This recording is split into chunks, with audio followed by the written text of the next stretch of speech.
Guys নমস্কাৰ পুনৰ LP UP টিচাৰৰ বাবে পদসমূহ মুকলি কৰা হৈছে। তো ইয়াতে চাব যে আমি ডিটেইলছত অকণমান জানিবলৈ চেষ্টা কৰিম যে LP UP টিচাৰৰ বাবে নতুন পষ্টসমূহ পুনৰবাৰ আহিছে, য'ত আপুনি আকৌ এবাৰ অনলাইন যোগে এপ্লিকেশ্যন কৰিব পাৰিব। এটা সুযোগ আকৌ এবাৰ আহিছে, যিবোৰ কেণ্ডিডেটে টেট পাছ কৰি থৈছিল, টেট যি কেণ্ডিডেটে ক্লিয়াৰ কৰি থৈছিল, সিহঁতৰ বাবে আৰু এটা সুযোগ এতিয়া আহি পৰিছে। ইয়াতে চাব যে আপোনাৰ online application for 4,500 total post মুকলি হৈছে এইবাৰ অসম টেটৰ বাবে। ইয়াতে চাব পাৰিব 4,500। তো অকণমান আমি ইয়াতে ডিটেইলছত জানিবলৈ চেষ্টা কৰিম, যিটো এইবাৰ পুনৰবাৰ LP আৰু UPৰ বাবে টোটেল 4,500 টোটেল পোষ্ট মুকলি হৈছে, যি LPৰ বাবে লোৱাৰ আৰু প্ৰাইমেৰী স্কুলৰ টিচাৰৰ বাবে। তো ইয়াতে চাব যে name of the post assistant teacher LP and UP teacher, যিটো আপোনাৰ টোটেল পোষ্ট আছিল 4,500টা টোটেল পোষ্ট আছিলে। লোৱাৰ প্ৰাইমেৰীৰ বাবে 2900 আছে আৰু লগতে আপাৰ প্ৰাইমেৰীৰ বাবে 1600 টোটেল পোষ্ট মুকলি হৈছে পুনৰবাৰ। Name of the department director of elementary education DEE Assam. আৰু স্কেল পেল যদি আপোনাৰ ইয়াতে চিলেকশ্যন হৈ যায়, যদি আপুনি ইয়াতে মেৰিট লিষ্টত যদি আপোনাৰ নাম আহি যায়, তেতিয়াহ'লে আপোনাৰ চেলেৰি বনি পৰিব। ইয়াতে চাব 14,000 পৰা লৈ পেলাই আপোনাৰ 70,000লৈকে আপোনাৰ যি আছে 70,000 প্লাছলৈকে আপোনাৰ চেলেৰি হৈ যাব, যদি আপোনাৰ চিলেকশ্যন হৈ যায়, অৰ্থাৎ মেৰিট লিষ্টত যদি আপোনাৰ নাম আহি যায়। তো এইখিনি আমি গম পাইলোঁ। এতিয়া আমি চাম ইয়াতে আপোনাৰ ডিষ্ট্ৰিক্ট ৱাইজ ইয়াতে ভেকেঞ্চি কিমান কি হয় ইয়াতে মেনশ্যন কৰা থাকে। বৰ্তমান যি লিষ্ট ওলাইছে এই লিষ্টত ইয়াতে মেনশ্যন কৰা নাই বাৰু, কিন্তু আপোনাৰ কি আছে অফিচিয়েল লিষ্ট যিটো থাকে নটিফিকেশ্যন, তাতে যদি আমি যাই পেলাই যদি আমি চাওঁ, তাতে আপোনাক ডিষ্ট্ৰিক্ট ৱাইজো কিমান কি ভেকেঞ্চি আছে সেইটো দেখিবলৈ পোৱা যায়। তো ইয়াতে চাব eligibility criteria for DELP-UP teacher recruitment যি আছে, ইয়াতে এপ্লিকেশ্যন কৰাৰ বাবে আপোনাৰ কি আছে এলিজিবিলিটি ক্ৰাইটেৰিয়া কি লাগে, এইটো সকলোৱে আমি জানো, যিহেতু আমি আগৰ পৰা এপ্লাই কৰি আহিছোঁ। যিবোৰ কেণ্ডিডেটে LP বা UP টেট ক্লিয়াৰ কৰি থৈছে, সিহঁতে পোনে এপ্লাই কৰি আছে, যি ভেকেঞ্চি আহে তাতে এপ্লাই কৰি থৈ আছে। তো এতিয়া আমি সেইটো গম পাওঁ। তথাপি যিবোৰ কেণ্ডিডেট নতুন হয়, নিউ কমাৰ্চ হয়, নতুনৰ বাবে ইয়াতে অকণমান মই জনাবলৈ চেষ্টা কৰিছোঁ। ইয়াতে চাব যে যিবোৰ নতুন কেণ্ডিডেট হয়, ইয়াতে চাব যে ইয়াতে এপ্লিকেশ্যন কৰাৰ বাবে যদি আপুনি ক্লিয়াৰ কৰি থৈছে, টেট পৰীক্ষা পাছ কৰি থৈছে, তেতিয়াহ'লে আপুনি ইয়াতে এপ্লাই কৰিবলৈ হ'লে ইয়াতে চাব কি লাগিব। Age limit candidate must not be less than 18 years of age and not more than 40 years as on 1 January 2035। जो कि आपका जो আপোনাৰ এজটো 18 পৰা লৈ পেলাই 40 বছৰৰ ভিতৰত হ'ব লাগিব। যদি আপোনাৰ বয়স 18 পৰা লৈ পেলাই 40ৰ ভিতৰত আছে, তেতিয়াহ'লে আপুনি এই যি আহিবলগীয়া যি টেট আছে, টেটৰ যি মেৰিট লিষ্ট আছে, তাতে আপুনি অনলাইন এপ্লিকেশ্যন কৰিব পাৰিব, যি ভেকেঞ্চিত টিচাৰৰ বাবে ভেকেঞ্চিত।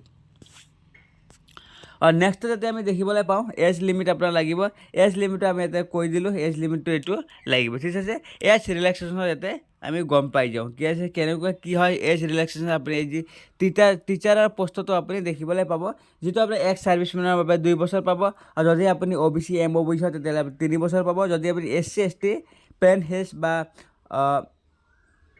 ST হয়, তেতিয়াহ'লে আপুনি 5 years পাব। যদি আপুনি পাৰ্চনছ উইথ ডিজেবিলিটি হয়, তেতিয়াহ'লে আপুনি 10 বছৰ আপুনি এজ ৰিলেক্সেশ্যন পাই যাব। লগতে ইয়াতে চাব স্মল ফেমিলি নৰ্মছ, এতিয়া no' person having more than 2 living children on from single multiple parents shall be eligible for the government policy of small family norms. এইটো আপুনি অকণমান যি আছে যোগেতেৰে এইটো চাব, যে ইয়াতে কি লিখা আছে এইটো আপুনি চাব এবাৰ। তো ইয়াতে ভালকৈ আপোনাৰ ইয়াতে দিয়া আছে ন' পাৰ্চন হেভিং মোৰ দেন 2, যিবোৰ পৰিয়ালৰ, সেইটো আপুনি সকলোৱে জানে, যিহেতু অনলাইন এপ্লিকেশ্যন কৰি আহিছে আৰু এপ্লাই কৰি আছে। ইয়াতে চাব মোৰ দেন 2 লিভিং চিলড্ৰেন, দুটাতকৈ বেছি যিবোৰ পেৰেণ্টছৰ বা গাৰ্জেনৰ যি আছে ল'ৰা ছোৱালী নাই 2021 চনৰ পিছত, 21 চনৰ পৰা এতিয়ালৈকে যিবোৰ মানে মানুহৰ দুটাতকৈ বেছি সন্তান নাই, বাচ্চা নাই, তেতিয়াহ'লে ইয়াতে এপ্লিকেশ্যন কৰিব পাৰিব বুলি কৈছে। তো এইখিনি আমি গম পাই গ'লোঁ। ইয়াতে চাব মিডিয়াম অফ ইনষ্ট্ৰাকচাৰ, ইয়াতে চাব আইদাৰ the language 1 or the language 2 of both ATET and CTET candidates shall match the medium of instruction of the school। এইবিলাক আপুনি চাব এটেড চিটেড কোৱালিফিকেশ্যন যিবোৰ কেণ্ডিডেটে ইয়াতে এটেড বা চিটেড কোৱালিফাই কৰি থৈছে এটেড পাছ কৰি আপুনি ইয়াতে এপ্লিকেশ্যন কৰিব পাৰিব। যদি আপুনি চিটেড পাছ কৰিছে, চিটেড বা এটেড দুয়োটা যদি আপুনি ক্লিয়াৰ কৰিছে তেতিয়া আপুনি এই পষ্টত এপ্লাই কৰিব। যদি আপুনি অকল এটেড পাছ কৰিছে তেতিয়াও ইয়াতে এপ্লিকেশ্যন কৰিব পাৰিব, বা চিটেড পাছ কৰিছে তেতিয়াহ'লে আপুনি এই পষ্টত এপ্লাই কৰিব পাৰিব। দুয়োটা ইয়াতে যোগ্য হয়। গতিকে যদি অকল আপুনি যিকোনো এটা যদি আপুনি পাছ কৰি থৈছে চাৰ্টিফিকেট আছে তেতিয়াহ'লে আপুনি এই পষ্টত এইবাৰ পুনৰ এপ্লিকেশ্যন কৰিব, য'ত আপোনাৰ এইবাৰ অকণমান বেছি আছে ভেকেঞ্চি, 4,500টা টোটেল পোষ্ট আছে। তো এডুকেশ্যন কোৱালিফিকেশ্যনৰ বিষয়ে আমি ইয়াতে গম পাই গ'লোঁ। এতিয়া আমি চাওঁ নেক্সটত যি আছে এছিষ্টেণ্ট টিচাৰ LPৰ বাবে ইয়াতে চাব কোৱালিফিকেশ্যন কিমান লাগিব। Higher secondary, senior secondary or is with the at least 50% marks. যি আছে LPৰ বাবে আপোনাৰ এছিষ্টেণ্ট টিচাৰৰ বাবে আপোনাৰ 50% মাৰ্ক লাগিব, যি আছে হায়াৰ ছেকেণ্ডেৰীত, আৰু 2 years diploma in elementary education, যিটো আপোনাৰ DLED। ঠিক আছে, 2 years 2 বছৰৰ আপোনাৰ DLED হ'লে হ'ব, ইয়াতে এপ্লিকেশ্যন কৰিব পাৰিব। আছাম টেট অৰ চেণ্ট্ৰেল টেট অৰ লোৱাৰ প্ৰাইমাৰী স্কুল, যি আছে আপোনাৰ আছাম টেট হ'লেও হ'ব বা চেণ্ট্ৰেল চিটেড হ'লেও আপুনি পাছ কৰা লাগিব। আৰু লগতে এইটো থাকিব যিবোৰ কেণ্ডিডেটে টেট দিয়ে, টেটত এটেণ্ড দিয়ে, টেট পৰীক্ষা দিয়ে, সিহঁতৰ নিশ্চয় হায়াৰ ছেকেণ্ডেৰী পাৰ্চেণ্টেজ আৰু লগতে DLED BEd থাকিব সকলোৱে। লগতে UP স্কুলৰ বাবে UPৰ বাবে আপোনাৰ এছিষ্টেণ্ট টিচাৰৰ বাবে কোৱালিফিকেশ্যন ইয়াতে মেনশ্যন কৰা আছে। এইটো আমি অকণমান আৰু এবাৰ জানিবলৈ চেষ্টা কৰিছোঁ। Higher secondary, senior secondary or it's higher secondary লাগিব, গ্ৰেজুৱেট লাগিব, 2 years of diploma in elementary লাগিব,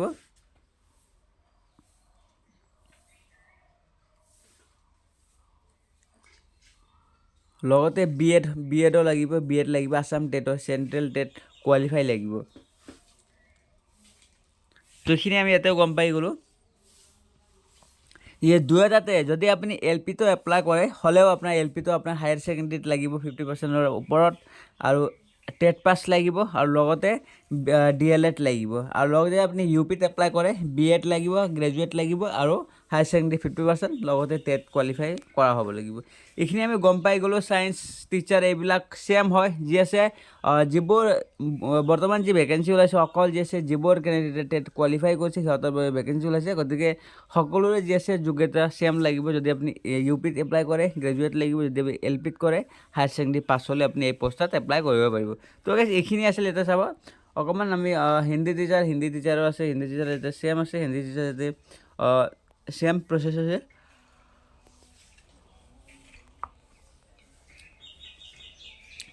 হাউ টু এপ্লাই কেনেকৈ কৰিব এপ্লাই কৰে, যি প্ৰচেছ কি হয়, প্ৰচেছৰ বিষয়ে আমি অকণমান জানিবলৈ চেষ্টা কৰিছোঁ। যে ডিছক্ৰিপশ্যন বক্সত আপোনাক লিংক দিয়া আছে, ডাইৰেক্টলি আপুনি ডিছক্ৰিপশ্যন বক্সত এটা এক্টিভেট লিংকত ক্লিক কৰি আপুনি ডাইৰেক্টলি মোবাইল ফোনৰ যোগেদি আপুনি এপ্লিকেশ্যন কৰিব পাৰিব, কোনো ধৰণৰ প্ৰব্লেম নহয়। তাতে চাব ডাইৰেক্ট আপুনি ডিছক্ৰিপশ্যন বক্সত যাব, তাতে আপোনাৰ এক্টিভেট লিংক থাকিব, তাতে গৈ আপুনি ডাইৰেক্টলি এপ্লিকেশ্যন কৰিব পাৰিব। লগতে এপ্লাই কৰিবলৈ আপোনাৰ কি ডকুমেণ্টছ লাগিব সকলোখিনি ডিটেইলছ ইয়াতে মেনশ্যন কৰা আছে।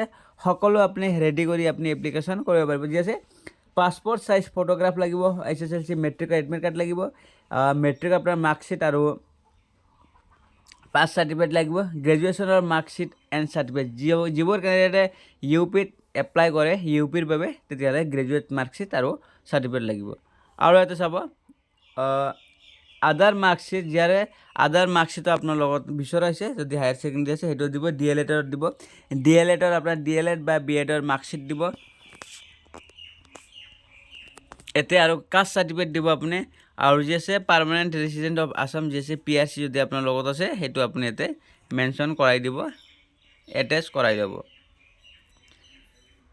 কোনোবা কেণ্ডিডেট যদি ডিজেবিলিটি আছে সেই চাৰ্টিফিকেট লাগিব, আৰু চাৰ্টিফিকেট এক্সচেঞ্জ যদি এক্সচেঞ্জ হয়, এক্স ছাৰ্ভিচমেন হয় তেতিয়াহ'লে সেইটো চাৰ্টিফিকেট লাগিব,